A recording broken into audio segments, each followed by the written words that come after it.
I came at this time with joy in my heart to introduce our speaker. Our speaker is come at a time, he's here at a time that most of us woke up one Wednesday a few weeks ago and we had different emotions. A lot of things happened during this political realm. Some was for and some was against, and we had to kind of make sure we were not sleeping when we woke up. And you understand what I'm saying, amen? But we thank God for a man who came through the political journey. And I'm so proud to introduce him because I know a little about him. This gentleman who is our mayor at this time, I've been around long enough to see different kinds of candidates, and some come to church only when they are running for something. And then there are some that come and know what church life is. And we have a mayor that he's not a stranger to the Christian family. And I thank God for that, being a man of God. I can appreciate that, and you can see it in his spirit and how he carried himself even before he was a candidate. I knew him. He would always proclaim the gospel of Jesus. That's what I'm about, the word of God. And I just thank God for him coming. He's one of he is the greatest mayor. We're going to say he's going to be, but I think he's already the greatest mayor of our city. Amen. Amen. And I want to give to some of y'all, I don't have to introduce him, all of us know him. He's a great man of the church. Church is no stranger to him. I give you, if you stand on your feet and receive our great mayor, Mayor Sylvester Turner. Give him some love. Give him some love. God bless you. Bless you. Bless you. Thank you very much. Thank you. Let me start off by thanking Pastor Dr. Booker, number one, just for being a friend. I appreciate that, and I want to thank him for his very gracious introduction. And even before I was mayor, I've spoken at Greater St. Matthews on several occasions. I want to thank the church. I want to thank Pastor Booker and all of the members for accepting me, praying for me. I appreciate that.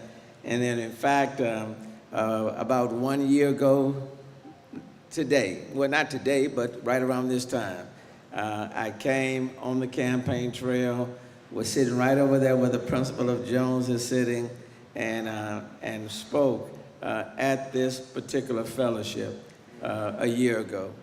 And now it's my privilege to come back again, not just as a candidate, but as the mayor of the city of Houston. And,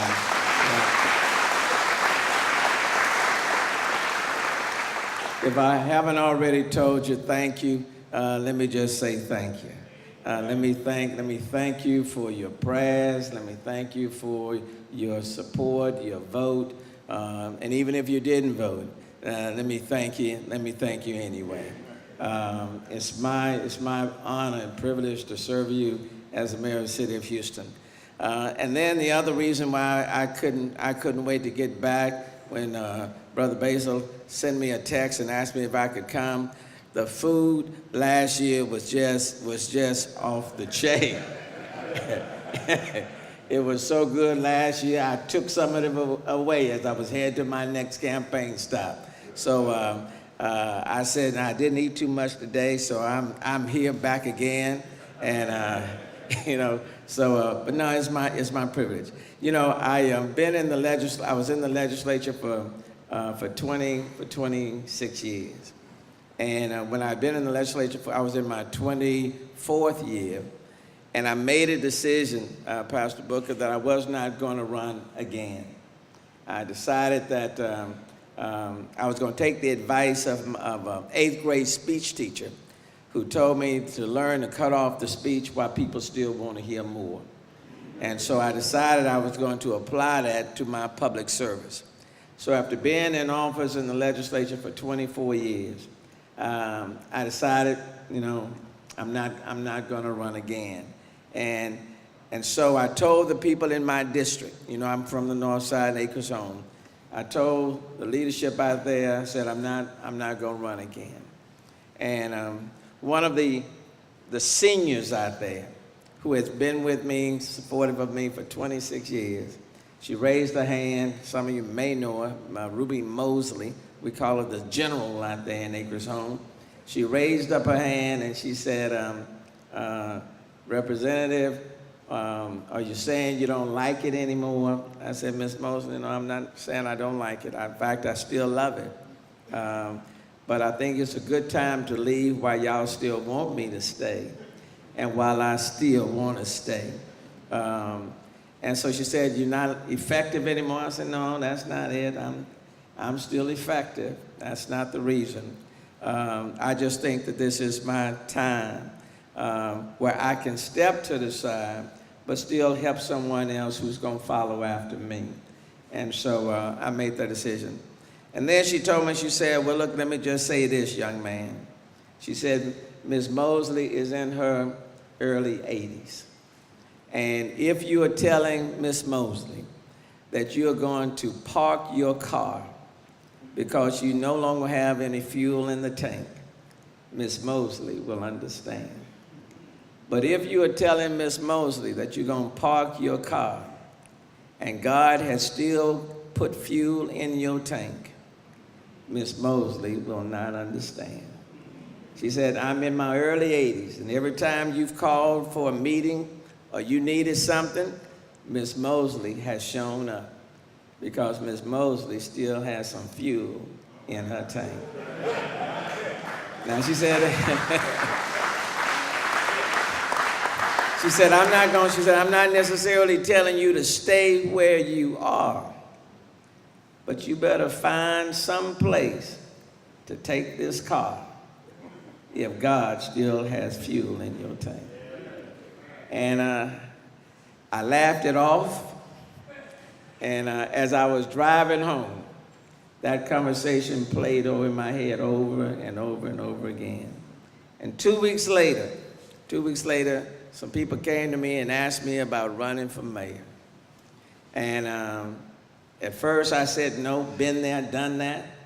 Many of you know I ran in 91 and did not make it. And I waited for 13 years and ran in 2003. And I said I wasn't running. I said, Lord, if you don't want me to run, I'm not going to run. But I waited for those 12, 13 years. I thought the Lord told me to run. And I ran. And there were 3 people in the race, and I came in number 3 in 2003. And so I told him, ran twice, been there, done that. This time, you asked me to run. I said, nah, I'm not going to chase anything behind me. I'm not going to turn around and chase something behind me. If it's not in front of me, I'm not interested in it. And then I ran into another preacher who said to me, Sylvester, maybe those last 2 times were your times. Maybe this time is God's time. So he said, don't get confused. Don't confuse your time with his time. And then he went on to say, who's to say that God did not intend for you to run in 91? And who's to say he didn't intend for you to run in 2003? Maybe he intended you to run. He just didn't intend for you to win. And then he said, if that's not good enough, let me just end this by saying, maybe you'll run in 91 and in 2003 was setting you up for this time. So be very careful you're not guided by your thinking. And so after listening to that and weighing it, I decided to run this last time. And as a result, the rest is history, and I'm standing before you today. And I'm very appreciative.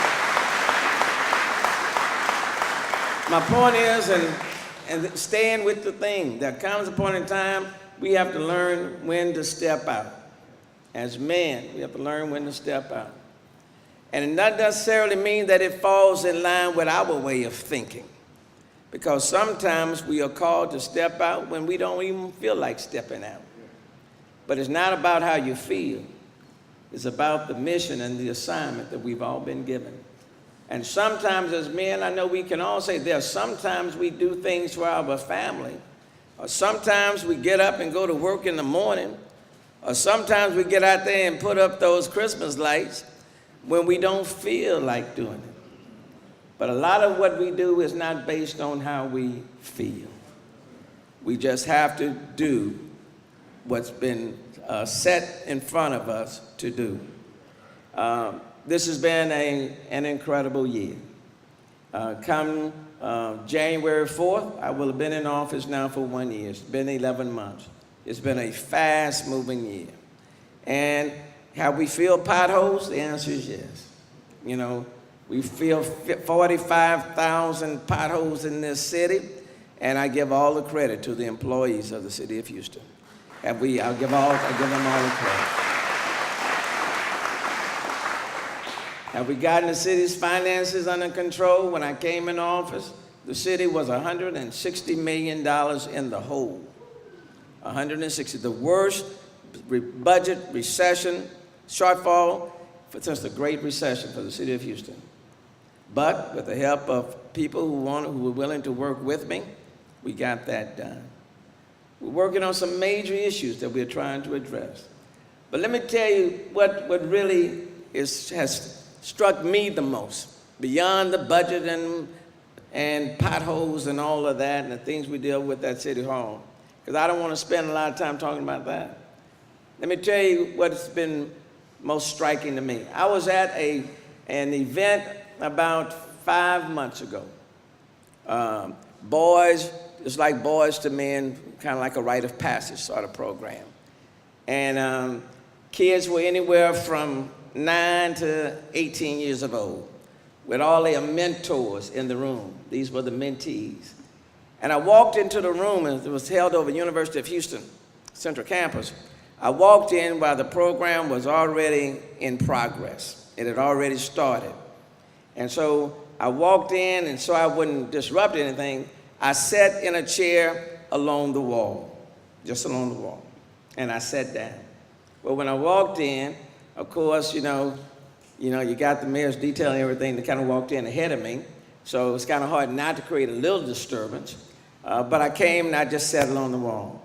And when I walked in, there was these young guys kind of turned around and looked. And then there was this one guy, this kid in particular, kept turning around and kept looking. And he was about, let me say, he was about 10, 11 years old. And he kept turning around and he looked. And finally he got up from the table. This is while the program was starting. He got up from the table and he walked over to where I was and he stood right in front of me. I'm sitting down, he's standing right in front of me, looking right at me. I said, you got something to say to me? So he said, you the mayor? I said, yeah, I'm the mayor. And I said, you came over here to say hello to the mayor? He said, yeah, I came to say hello. And I said, look, I appreciate that. I appreciate that. And I said, well, why don't you just come and sit down, next to me? So he sat down, never left me. When I got ready to speak, I said, hey, now you got to come and walk with me now. And I came and walked, and I said, no, let me talk, you sit right there. It was moments like that I don't care what sort of day you may be facing. It's moments like that you just can't really put into words or place a value on, because a picture is more than 1,000 words. And I've never forgotten that moment. But let me tell you about another moment. As you know, born on the north side, out of Acres Home, at the end of the day, when I leave here tonight, I shall return to the same neighborhood, same community in which I was born and reared.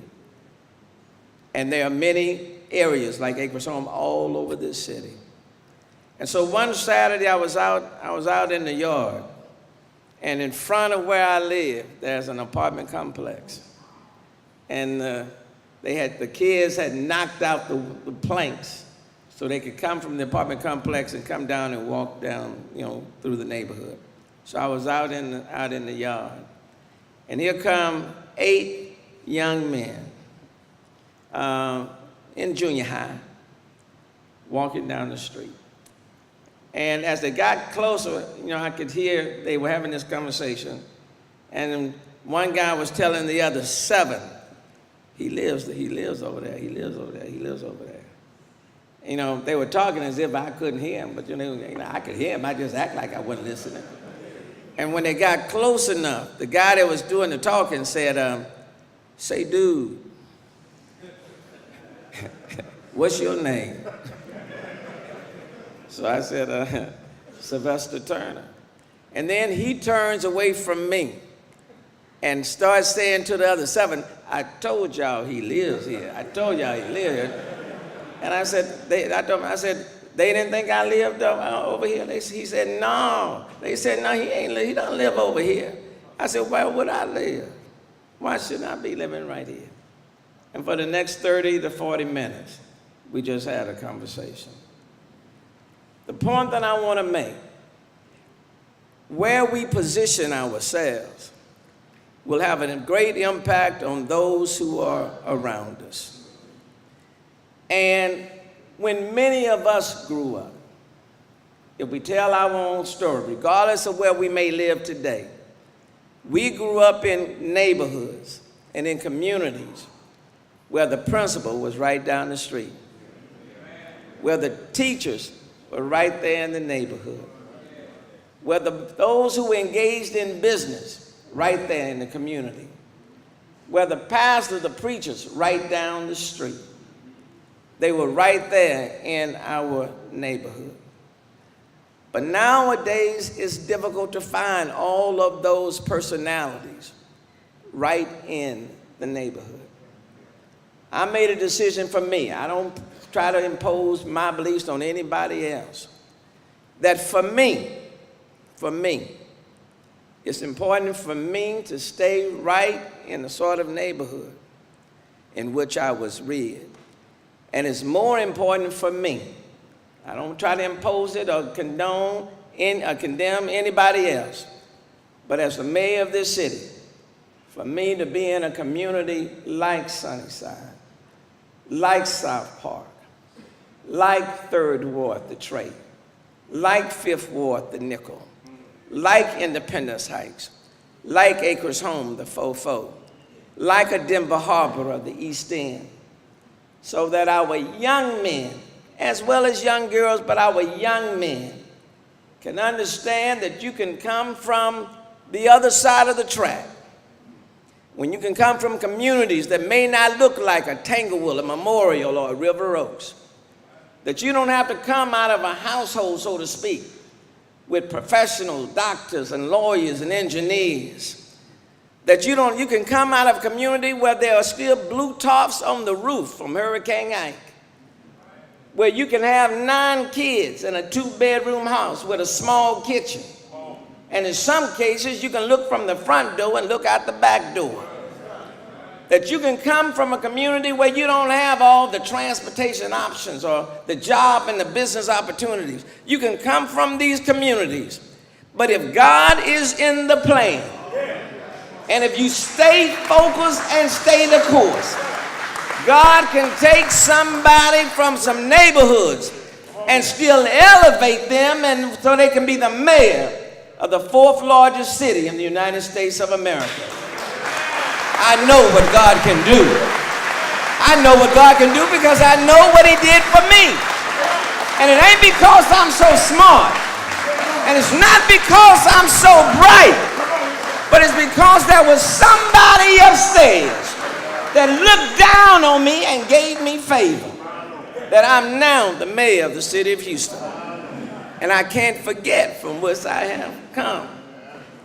Because when it's all said and done, it's not about how many streets that I've paved or how many potholes I fill. The reality is, in this city, there are a whole lot of folk that are walking on these streets, driving on our roads, that have potholes in their lives. I want you to think about that. Every day we out there filling potholes defined by 5 feet by 5 feet. And we're filling those potholes so that when you're driving your vehicle, you don't have to dodge these holes or your tires don't blow out because you hit that pothole. And so we're working to smooth out the streets. But let me tell you what keeps me up. On these same streets that we are smoothing out, there are human beings, many of them men, that are walking or driving or riding on their streets, and they have potholes in their lives. And the question is, what will we do to fill the potholes in their lives? You're looking at me like you don't believe me.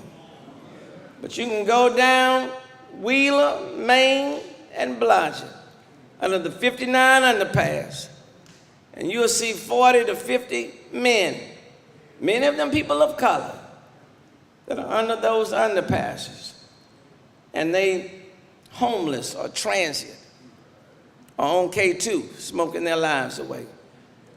In many of our neighborhoods on the corners, you'll see these men. And it's not that, you can just throw them away because they're human beings.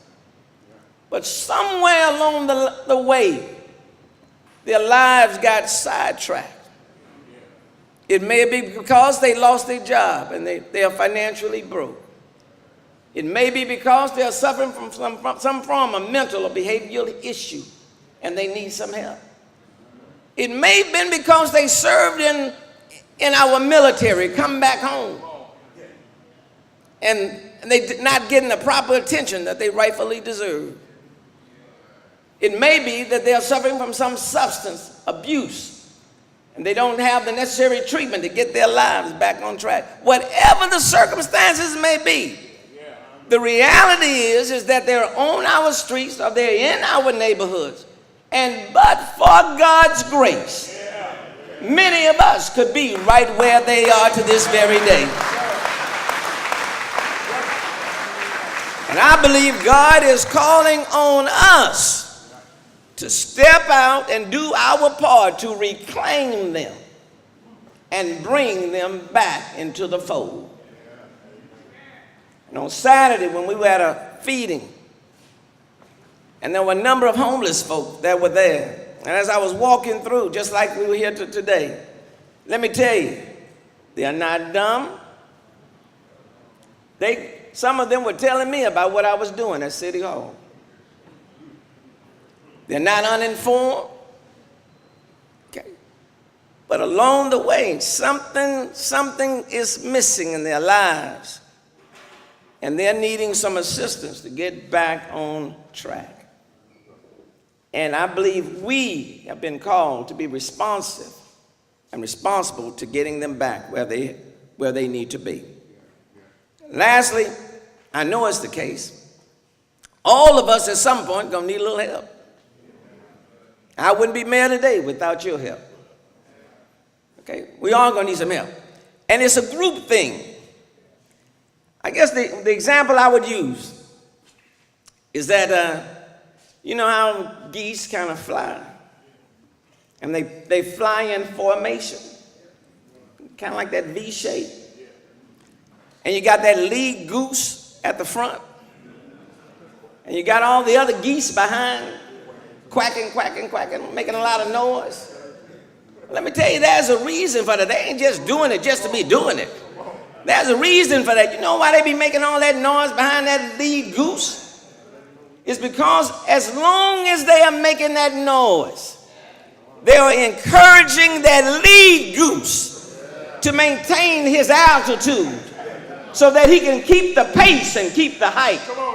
And so when that lead goose gets a little tired, the rest of them behind him start making some noise to encourage that lead goose to maintain their altitude. And the reason why it's important is because that lead goose is breaking the atmosphere, making it easier for the ones behind him So he's taking a lot of that pressure along the way. But every now and then that lead goose gonna get a little tired. And when the lead goose gets tired, he falls back into the formation. And the next goose behind him comes to the front of the line.